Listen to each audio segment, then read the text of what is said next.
अस्सलाम वालेकुम नाज़रीन गिरामी। आपको ये बात समझनी होगी कि मुझे हंसी आ रही है। ये एक बड़ा अजीब फार्मूला है कि कोई भी इंसान है ना, मैं और आप कोई भी, हम ये समझते हैं कि हमेशा एक ही हाल में रहेंगे, हर वक्त यही सोच है हमारी। लेकिन आसपास वाले इंसान किसी को एक ही हाल पे नहीं रहने देते, ये हकीकत है। मोदी का भी यही हाल हुआ है कि मोदी ने ये सोचा कि मैं जोर के बलबोते पर फला फला, नहीं रहने दिया उसको। आज जो बात हुई ना, वो आलमी दहशतगर्दी की बात हुई है कि मोदी ने दहशतगर्द पाल रखे हैं इंडिया के अंदर, और ये हकीकत है। आइए देखते हैं वीडियो में क्या जो है वो ट्विस्ट आने वाला है। वीडियो को लाइक करें, चैनल को सब्सक्राइब करें, वीडियो को व्हाट्सएप पे जरूर शेयर करें, कमेंट करके बताएं वीडियो कैसी लगी। और वीडियो के एंड पे मैं फिर बताऊंगा कि बीजेपी ने कहां कहां कैसे कैसे किस वक्त दहशतगर्दों को जगह दी। पार्लियामेंट में इनके होश उड़ा दिए गए हैं। आइए देखते हैं। फालतू की बातें मत करो, मुझे शर्म आती है। अमेरिका ने हाथ में हथकड़ी, पैरों में बेड़ी बांध के हिंदुस्तान की धरती पे पहुंचाया और आपको शर्म नहीं आई। आप हंस रहे थे। हिंदुस्तान की आजादी के आंदोलन में गद्दारी का इतिहास रहा है। बॉर्डर की सुरक्षा के साथ सबसे ज्यादा खिलवाड़ करने का काम इस देश में अगर किसी ने किया है तो उसी का नाम है मोदी सरकार और उसका गृह मंत्रालय। हिंदुस्तान के अगर किसी कोने में अवैध घुसपैठिया है, प्रधानमंत्री नरेंद्र मोदी जी अपनी नाकामी आप नहीं बता रहे हैं। जो बॉर्डर है वो आपके जिम्मे है और उसकी सुरक्षा के साथ खिलवाड़ आपने किया है, भारतीय जनता पार्टी की सरकार ने किया है। बड़े दुख और पीड़ा के साथ आपके साथ कह रहा हूं कि इन बेईमानों का, जिन्होंने हिंदुस्तान डकैती डालने का काम किया, उनको बैठा के मौज करा रहे हैं ये लोग। लेकिन पिछले 11 साल से इस देश के अंदर आपकी सरकार है। ऊपर भी मोदी जी, नीचे भी मोदी जी। बंगाल का चुनाव आ रहा है, राजनीति शुरू। बिहार का चुनाव आ रहा है, राजनीति शुरू। अरे इससे ऊपर भी जाओ। मैं सरकार का पक्ष सुन रहा था और उनकी चिंताओं को सुन रहा था और इस बिल का मकसद जो उन्होंने बताया वो सुन रहा था। निश्चित रूप से महोदया, भारत की सुरक्षा सर्वोपरि है। राष्ट्र की सुरक्षा से किसी भी प्रकार का कोई समझौता नहीं होना चाहिए। देश के अंदर किसी को भी अवैध तरीके से घुसपैठ करने की इजाजत नहीं होनी चाहिए। देश के अंदर कहीं भी अवैध घुसपैठिया नहीं होना चाहिए। लेकिन पिछले 11 साल से इस देश के अंदर आपकी सरकार है। ज्यादातर राज्यों में डबल इंजन की सरकार है। डबल इंजन की सरकार है। ऊपर भी मोदी जी, नीचे भी मोदी जी। ऊपर भी मोदी जी, नीचे भी योगी जी। ऊपर भी मोदी जी, नीचे भी हेमंत बिस्व शर्मा जी। चारों तरफ महामानव की सरकार महोदया, महामानव की सरकार। वो तो अवतार भी कहते हैं अपने आप को, और उस अवतार की सरकार में घुसपैठ हो जा रही है। 11 साल से हिंदुस्तान के अगर किसी कोने में अवैध घुसपैठिया है, अवैध रूप से कोई नागरिक रह रहा है, तो उसके लिए सीधे तौर पे भारतीय जनता पार्टी की सरकार और प्रधानमंत्री नरेंद्र मोदी जिम्मेदार है, कोई दूसरा जिम्मेदार नहीं है। बॉर्डर की सुरक्षा महोदया किसके पास है? बॉर्डर की सुरक्षा गृह मंत्रालय के पास है। बीएसएफ लगी हुई है वहां पे। चीन घुसपैठ कर रहा है। हम लोग चिल्लाते हैं, बोलते हैं, आपको उसके बारे में बोलने की फुर्सत नहीं। गलवान घाटी में हमारे 20 जवान शहीद हो गए, लेकिन शर्म आती है उस चीन के साथ आपने अपना व्यापार बढ़ाने का काम किया है, हिंदुस्तान का रुपया उन तक पहुंचाने का काम किया है। देश के बॉर्डर की सुरक्षा आपके जिम्मे है। मैं बड़ा हास्यास्पद तर्क सुन रहा था, बहुत ही हास्यास्पद तर्क। यहां टीएमसी के हमारे मित्र बैठे हुए हैं, कह रहे थे बॉर्डर लगा हुआ है बंगाल के साथ, बॉर्डर लगा हुआ है आसाम के साथ, त्रिपुरा के साथ। उस समय कांग्रेस की सरकार थी, टीएमसी की सरकार थी, फला थी, डिमका थी। आधार कार्ड बन गया। आधार कार्ड बन गया, इसलिए उसी आधार कार्ड ने सब गड़बड़ कर दिया, और उसी आधार कार्ड की वजह से एक बांग्लादेशी घुसपैठिया बंगाल से चला, आसाम से चला, त्रिपुरा से चला, झारखंड पार किया, बिहार पार किया, यूपी पार किया, दिल्ली आ गया और ये बेचारे देखते रहे, इन्होंने कुछ नहीं किया। और मल्लिकार्जुन खड़गे जी भी बैठे हुए हैं, ये भी राज्य में मंत्री रहे हुए हैं। माननीय लोपी साहब, प्रमोद तिवारी जी भी राज्य में मंत्री रहे हुए हैं। इन दोनों से भी पूछ ले सरकार के लोग, ये भी आपकी मदद कर देंगे। किसी राज्य के अंदर कोई व्यक्ति आ गया तब उस राज्य सरकार की जिम्मेदारी होती है, लेकिन मुझे लगता है आजकल पूरा का पूरा गृह मंत्रालय सुपरमैन की पिक्चर देख रहा है। पूरे भाजपाई सुपरमैन की पिक्चर देख रहे हैं। और कैसे देख रहे हैं? 50 किलोमीटर की सुरक्षा बीएसएफ के पास है। बंगाल में 50 किलोमीटर की सुरक्षा बीएसएफ के पास है। एक बांग्लादेशी खड़ा होता है, उस बॉर्डर पे खड़ा होता है जहां बीएसएफ होती है, जहां गृह मंत्रालय होता है, छलांग लगाता है वो व्यक्ति, 50 किलोमीटर छलांग मार के सीधे ममता जी के पास पहुंच जाता है। कहते ममता जी आधार कार्ड दे दीजिए। ये हो रहा है क्या? 50 किलोमीटर आप नहीं रोक पा रहे हैं, अपनी नाकामी आप नहीं बता रहे हैं। आसाम के अंदर, त्रिपुरा के अंदर, बंगाल के अंदर जो बॉर्डर है वो आपके जिम्मे है और उसकी सुरक्षा के साथ खिलवाड़ आपने किया है, गृह मंत्रालय ने किया है, भारतीय जनता पार्टी की सरकार ने किया है। आप अपने दोस्त राज्य सरकारों के ऊपर मरते हैं। अरे आधार कार्ड तो तब आदमी मांगेगा जब राज्य की सीमा में घुसेगा। जब 50 किलोमीटर सीमा की सुरक्षा आपके जिम्मे है तो आप क्या कर रहे थे? आपकी सरकार क्या कर रही थी? और वो बांग्लादेशी सुपरमैन है, वो सीधे 50 किलोमीटर फांद के आएगा, सीधे पहुंच जाएगा 50 किलोमीटर के बाद ममता जी के पास, हमें आधार कार्ड दो। ये कैसा तर्क है? ये कैसा तर्क है? और आपने कहा भारत के अंदर कोई भी नागरिक अवैध पासपोर्ट, अवैध वीजा लेके नहीं रह सकता। लेकिन मैं दूसरी बात आपसे पूछना चाहता हूं, इसका मैं समर्थन करता हूं, बिल्कुल नहीं रह सकता। लेकिन जो हिंदुस्तान के डकैत आज विदेशों में बैठ के हमको चिढ़ाने का काम कर रहे हैं, जिन्होंने हमारी बैंकों को लूटा है, जिन्होंने आम आदमी का पैसा लूटा है, वो 20,000 करोड़ की लूट करने वाला नीरव मोदी और मेहुल चौकसी कई वर्षों से हिंदुस्तान छोड़ के बाहर बैठा हुआ है, चिढ़ा रहा है इस देश को। उस डकैत को आप पकड़ के अब तक क्यों नहीं ला पाए? जवाब दीजिए, क्यों नहीं उसका पासपोर्ट जब्त किया आपने? ललित मोदी आपका दोस्त, आपके नेताओं ने उसको भगाया हिंदुस्तान से। 3,000 करोड़ रुपए हिंदुस्तान की बैंकों का लूट के विदेशों में बैठा हुआ है, क्यों नहीं आज तक आप उसको वापस ले पाए? विजय माल्या 9,000 करोड़ रुपए हिंदुस्तान का लूट के, हिंदुस्तान के बैंकों का लूट के, हिंदुस्तान के आम आदमी का पैसा लूट के 9,000 करोड़ रुपए विजय माल्या विदेशों में बैठा हुआ है, आपको चिढ़ाता रहता है। तिहाड़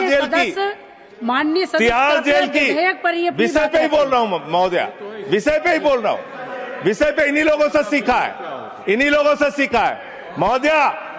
वो Vijay Mallya, I am not yielding sir, I am not yielding madam, I am not yielding. मंत्री जी को बोलने तब दिया जाए जब मैं यील्ड कर रहा हूं। आई एम नॉट यील्डिंग मैडम। हम लोगों ने टीवी चैनल पे खबर देखी, विजय माल्या आएगा, तिहाड़ के बैरक में रहेगा, यहां पे उसका रोका जाएगा, यहां उसको सजा दी जाएगी। टीवी चैनल वाले खबर चला रहे थे और ये लोग भी बोल रहे थे विजय माल्या को लाएंगे। 9,000 करोड़ रुपए की लूट करने वाला विजय माल्या आज विदेशों में बैठ के चिढ़ा रहा है। और एक ललित मोदी है, उसने कौन से देश की, संजय रावत जी, मुझे तो नाम में भूल गया,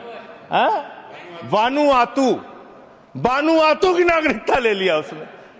उसने कहा 1 करोड़ रुपए जमा करो, बानुआतू चलो, बानुआतू चला गया। अरे हिंदुस्तान, नितिन संदेशरा 6,000 करोड़ रुपए हिंदुस्तान का लूट के विदेशों में बैठा हुआ है, आपको चिढ़ा रहा है। और महोदया, मैं इस सदन का सम्मानित सदस्य हूं, देश के सर्वोच्च सदन का सदस्य हूं, बड़े दुख और पीड़ा के साथ आपके साथ कह रहा हूं कि इन बेईमानों का, जिन्होंने हिंदुस्तान की जनता के बैंकों में डकैती डालने का काम किया, उनको आज विदेशों में बैठा के मौज करा रहे हैं ये लोग। और मेरा पासपोर्ट जब्त है, मेरा पासपोर्ट जब्त है। क्या मैं हिंदुस्तान का नागरिक नहीं? क्या मैं इस सर्वोच्च सदन का सदस्य नहीं? मैं मेंबर ऑफ पार्लियामेंट हूं, मेरा पासपोर्ट जब्त है। मैं कहना चाहता हूं इनसे, अगर वास्तव में तुम्हारी नीयत साफ है तो आज हिंदुस्तान के अंदर 50 करोड़ से ज्यादा जिन जिन लोगों का बकाया है सबका पासपोर्ट जब्त करो, कोई हिंदुस्तान छोड़ के भागने ना पाए।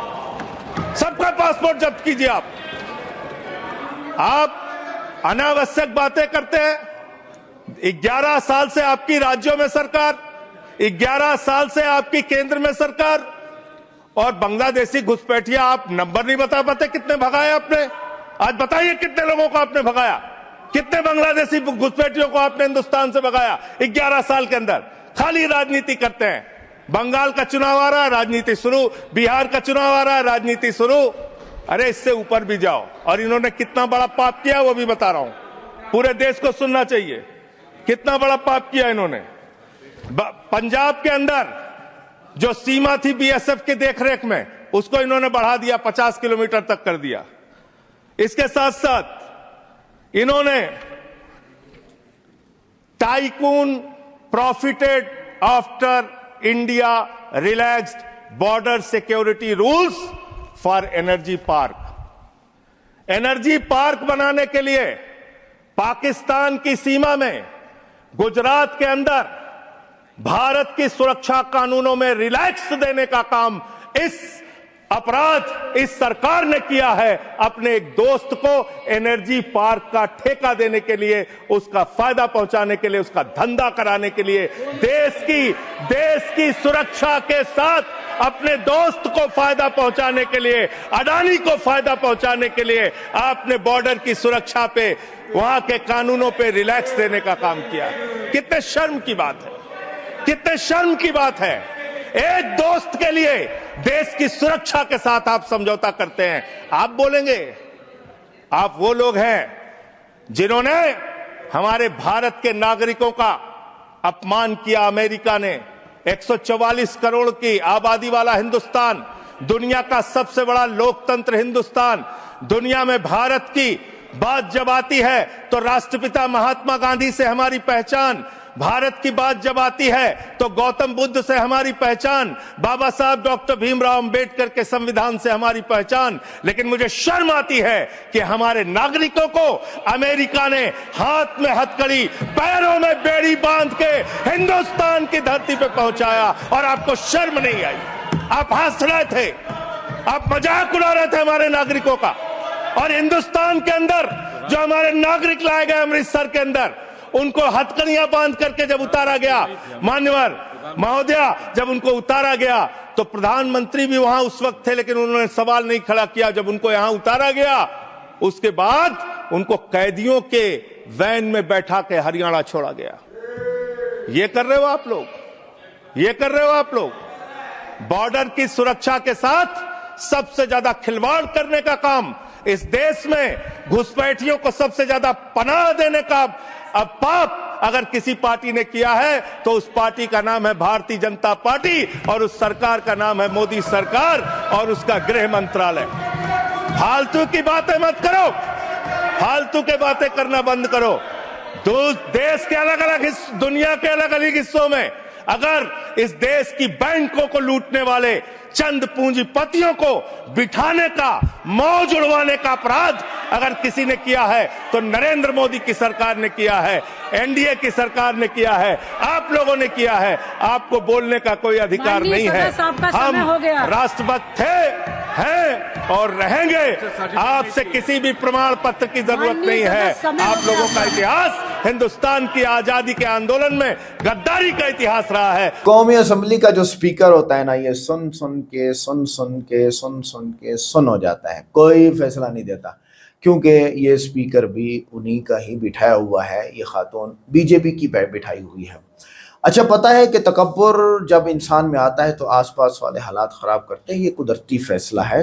मोदी के अंदर भी यही तकब्बुर आया हुआ है और आसपास वालों ने यही हालात ख़राब किए हैं।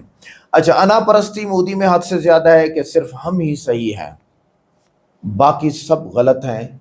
नरेंद्र मोदी ये कहता रहा है। अच्छा, जब मोदी ये कहते हैं कि हम ही सही हैं, तो ट्रेन की छतों पे तुम्हारे लोग सफर कर रहे हैं, कैसे सही हो? सिर्फ कुछ लोग नहीं, सबकी बात कर रहा हूँ। ऑल ओवरऑल सारे के सारे करते हैं, छतों पे सफर करते हैं। और ट्रेनों के अंदर क्या हालात हैं, इसी तरह रोड्स का क्या हालात हैं, इस तरह गाँव में खलियानों में क्या हालात है, तो ये बाद में कहें जब आपका सिस्टम अमेरिका जैसा बन जाए। मसाइल तो वहाँ भी है अमेरिका में। पिछले दिनों मैं एक रिपोर्ट देख रहा था कि अमेरिका में एक इलाके में, पता नहीं कौन सा था, शिकागो स्टेट है या कौन सी है उनका शहर, तो चूहों से परेशानी, हुकूमत चूहों से परेशान है, लोग इनको मारते नहीं हैं। तो दुनिया लमाफ करे, हमें कब समझ आएगी? दुनिया इसी तरह है, ये इसी तरह है, इसको जितना संभालोगे संवारोगे उतना खराब होगी। आगे चलते हैं। बढ़ाई का दावा, हमारी क़यादत में भारत दुनिया की सबसे बड़ी ताकत बनेगा, मोदी जी कहते हैं। दुनिया आज भारत की तरफ देख रही है रहनुमाई के लिए, ये भी मोदी कहते हैं। हाँ, दुनिया भारत की तरफ देख रही है लालच की निगाह से कि हम अपने प्रोडक्ट्स को यहाँ बेचें और मुनाफा कमाएं। ये तो उनका फायदा हुआ, आपका थोड़ी।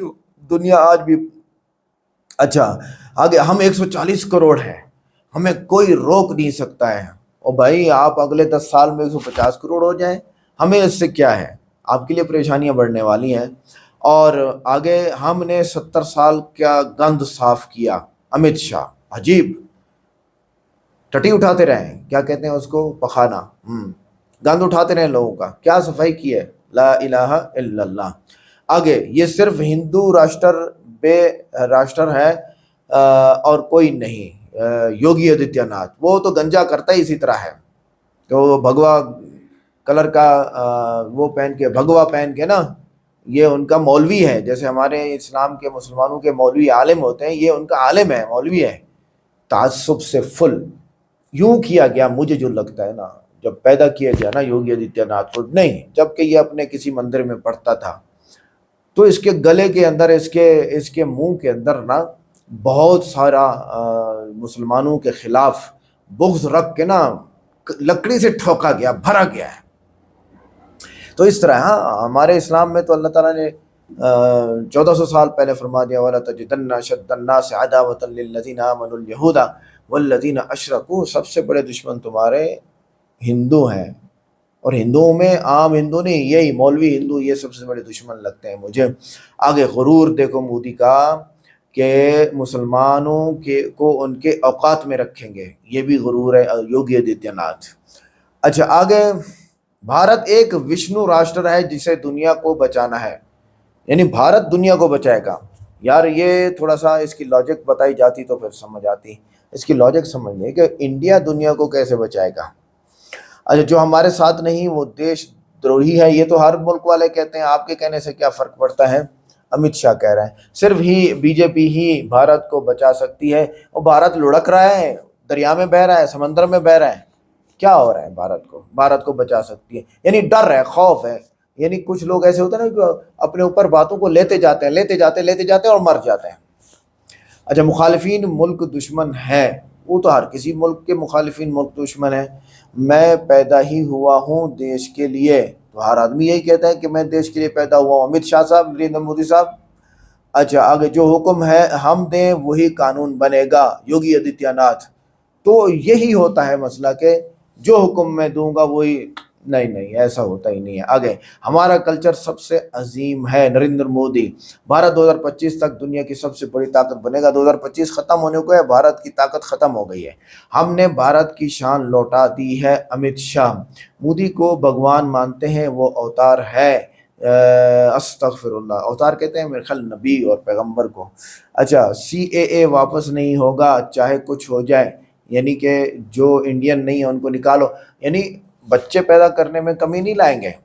हम भी नहीं चाहते ना लाएं, इस्लाम इसकी तो मुखालफत करता है, लेकिन उनके कानून के मुताबिक, उनके दिमाग और माइंड के मुताबिक बच्चों की कमी आनी चाहिए। इससे बरअक्स रजिस्ट्रेशन करके बाकियों को निकाल दो, अस्तगफिरुल्लाह, वो बाकियों को रजिस्ट्रेशन कर दो, क्यों नहीं करते हो? बिल्डोज़र कार्रवाई इंसाफ है योगी आदित्यनाथ के, मुसलमानों के घरों पर बिल्डोज़र चला दिए। हमारी तहजीब सबसे आला है, बाकी सब नीच है। ये तो अल्लाह माफ़ करे यहूदियों वाला अकीदा है, यहूदी भी यही समझते हैं ना। ये भारत हिंदू का है, दूसरों का के लिए कोई जगह नहीं है, योगी आदित्यनाथ। तो फिर भाईजान ये ज़मीन अल्लाह की है और अल्लाह जिसे चाहेगा उसे रखेगा। ओके, मिलते हैं नेक्स्ट वीडियो में। अस्सलाम वालेकुम।